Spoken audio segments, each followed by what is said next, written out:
السياره تبعي بدي اعبيها مي بالراديتير. فت لعند زلمه قال له كاسه مي من عندك؟ ايه يا شيخ على عيني عبالي كاسه مي والله. عبيت الراديتير بقى في لها هي انبوبه هيك بتعبى نصها بس. اخذت نصها مي زاد نص كاسه يعني حولتهم كبون لاشربوا. حطيت كاسه على تمي ريحتها عرق. كنا له يا رجل اتقي الله بس بيني وبينه يا رجل لك محلها يعني نفوت لعندك مين ما كان ما عاد هلا بالنسبه لنا اهل بيتي ما عاد امانه انه يفوتوا محلك يشتروا من عندك. الى هون وصلت معك يعني كذا. قال لي شيخ عطر. انا عطر؟ قلت له علي جاي تكذب؟ قلت له ليه جاي تكذب علي انا؟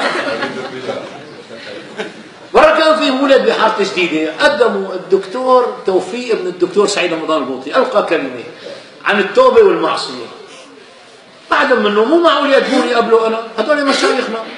فبعد منه قدموني أنا قلت له هذا شو بيعرفوا بالتوبة والمعصية؟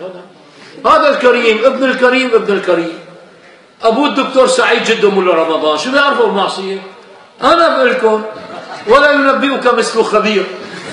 حارتي بلشت الناس تضحك لأنه بيعرفوني. لنا اياها من الاول للاخير. شو هي؟ القصه انه ولا مره مصورينها التوبه. سبحان الله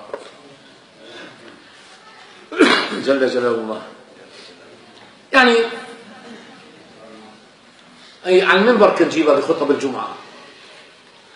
فلذلك مره قالوا له انا عامله مسؤول كبير في ضيعه كنت اخطب فيها قالوا له خبر انه شيخكم كان بزمانه قطاع طريق. قالوا ايه والله هو بيجيب على المنبر قال له خطبه الجمعه بيحكي لنا. قالوا انه عم ينبهوه يعني. فيعني كنا سبحان الله يعني بتعتير حياتنا. نحن اخوه اولاد عم بالبيت شيء 13 واحد. انا كنت الادمي فيهم اللي ضايع حقي. اي نعم.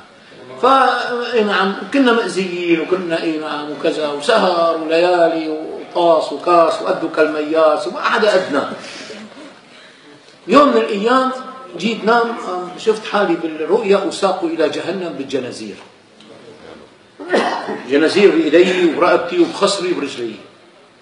كنت عم ابكي قل له يا ربي دخيلك يا ربي طالعني من هون يا رب اذا طلعت ما عاد عيدها يا رب اذا بتطالعني نعم ورجعت مثل ما عشت مثل ما انا ما بيحل يوم القيامه الا لك ربي ارجعون يا ربي جربني يا ربي دخيلك. وكل ما مشينا كل ما الارض تزداد حراره. وهالجنزير انا مربوطه عليها الجنازير مربوطه بجنزير هالقد هيك والجنزير عم تسحبه قوه من قدام ما مبينه معنا شو هي. على مهله ماشي الجنزير وفي الافات الجنازير والناس حواليها بمئات الالوف كلاتنا بالصلت وكلاتنا عم نبكي. الناس اللي كانوا معي باثناء بعرفهم اما بعدين نسيتهم منه هذول. عم ابكي بيناتهم فقت لقيت حالي بالفرشه. بلشت نطوت بين الفرشه من الفرح انه الله سبحانه وتعالى بس ارتعبت رعبه مو سهله. كنت خوف شديد خلع قلبي مباشره. اي نعم في عندي يا لطيف خمر كتيتهم بالتواليت ما عاد راحت ريحه الخمر بجمعه.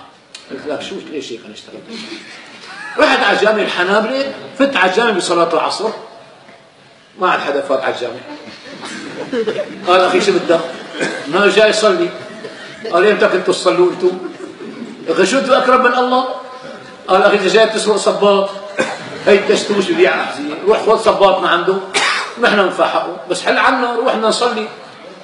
عمي والله جاي يصلي. قال وقفت والله صلي. اجوا شباب هيك اخويا واحد عن يميني وواحد عن يساري خافوا نعمل شي شغله. والله وقفت بالصلاه ما بعرف صلي. طلعت هيك على طلعت واحد عمل ايديه هيك واحد عمل ايديه هيك واحد ايش لتحت صرته واحد فوق ليش هيك وين بدي احط ايدي انا؟ واحد فرشق رجليه واحد رجليه طلع على رجليه. بدأنا بالصلاة واحد نعم بالتشهد يعمل هيك اصبعته. طلعت على الثاني رفع اصبعته ما عاد نزلها. طلعت على هذا رفعها نزلها. قلت علي ابطش فيهم هلا. ما يتفقوا على صيغة صلاة ليش هيك الواحد شكل؟ اي نعم صليت وبدأت بالصلاة بس اما ما في علم رح اخلص الدنيا. زلمه يسب الدين شرفته بكيلو قواء لو اني جاي فيه لعطف. اي نعم تلاقي اي شغله عيط على الناس اي شغله كذا وهي. فمره كمان كنت عم حدث سالني عنها الشيخ حسان الهندي من شي شهرين. كنت عم حدث، عم حاطط سكرتيه وقاعد عم اشرح لهم قول الله سبحانه وتعالى ورفعنا فوقهم الطور. فعمل له الله سبحانه وتعالى رفع الطور فوق بني اسرائيل وقالوا يا اخواتين هيك وهيك. واحد من القاعدين قال لي الله سبحانه وتعالى بيسب؟ قلت له والله ما بعرف. بيسب؟ قلت له شو بيعرفني؟ قلت والله لازم نسال الشيخ. نحن على وعائنا الواقف شو بيعرفنا احسن من هيك؟ فقالوا لي إيه نعم، في واحد كان اشتغل انا وياه سوا بالفرن، فسبحان الله اخطا بحقي، ضربته بالمنشار روحت له رجله. بعدين تذكرت انه الشيخ احمد قتابي ابو حامد قال كل واحد اجتمعنا فيه بالدنيا في موقف نحن وياه يوم القيامه. فقلت معناتها بدي اشتكي عليه لله سبحانه وتعالى. جيت والله قلنا له اخي بدك تسامحني؟ قال لي ما بسامحك. رحت جبت له نعم سودا نيه وبصلي خضراء وشويه نعم هيك شغلات عليه بهارات. قلنا له سامحني؟ قال ما بسامحك. معي كليوباترا سيكار كليوباترا كوبي. قلنا له سامحني؟ قال ما بسامحك. ومن هون لهون قال ما بسامحك. غير بديل انا رحت فرقت اوعي طلعت مسكباسه حالي وضرب جايب اجله. بده يشتكي ويشتكي، خليه يشتكي بشغله تكون محرزه. ركضت وراه هرب كمشوني طلاب سيدنا الشيخ صالح اخذين عند الشيخ. قال يا ولدي ما افلح من افلح الا بصحبه من افلح. شوف قال الله وامشي معهم. بلشت المشي نعم مع المشايخ وبلشت ادرس. كنت اطمع ان يكون مؤذن بس وقف قول الله اكبر. صرت مؤذن، صرت امام، صرت خطيب جمعه، صرت مدرس، الفت كتب شرعيه. احد كتبي لهذا الكتاب شرحت عليه درسوه في الازهر. اي نعم.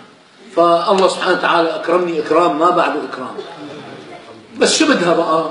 بدها تمسك. اولاد ادم ما بيتركونا بحالنا. انك معناتها بدك تكرمنا اليوم بدل على شيء ما بأذن الله يكرمك.